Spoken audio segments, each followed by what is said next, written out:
who starts up front for you then Wednesday night? Who's got the central striker role?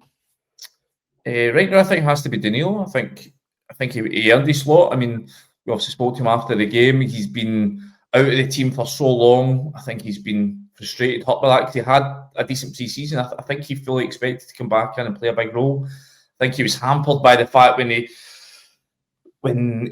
started the season, you know, he was playing up alongside Finlay Curtis, I think it was, and they just didn't seem to have that spark and that link up, and he suffered from that. Obviously, they didn't really have that many chances. I think I remember him going to Panathinaikos, and he really didn't do much at all.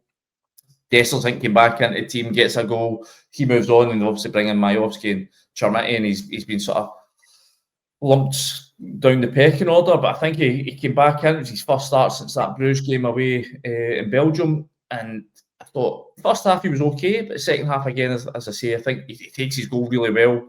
Clinical header, a lot to do with it, but squeezes it in off the post. But I think, just as I say, his movement, his ability to link up with the rest of the team, his intelligence of his runs and his movement off the ball means, for me, I think he has to start. As I say, I don't think he's the answer. I don't think he's been the answer since he came here. He's had spells where early on under Philippe Clement, I thought, oh, maybe he could be a proper Rangers number 9. I don't think he's ever. I just don't think he's get that killer attitude that you want in a proper centre forward. But I think for now, I think he's the best of the 3 options.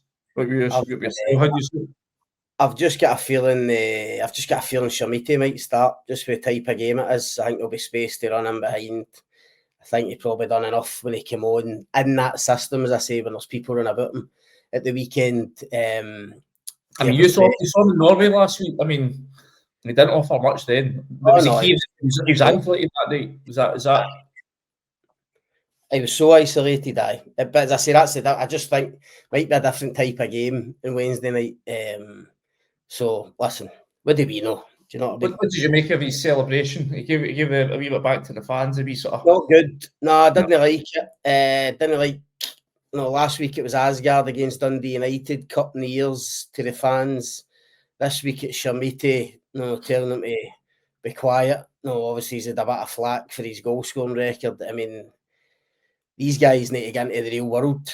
No, they need to realise where they are, what club they're at, what city they're in. They have got a long, long way to go before they can start celebrations like that. I mean, let's be honest, they've achieved absolutely nothing in a Rangers jersey, and they're at a club that's been toiling for a few years now to go and win trophies. That's the challenge they've got ahead of them. So I would hope. I think Ross McCormack said it yesterday on the radio or online, that I would hope that your Taverniers and Butlins and that would maybe get a hold of them and say, listen, don't be silly. Don't be silly. Let's start winning things. Then we can maybe have a wee pop back, and it might be justified.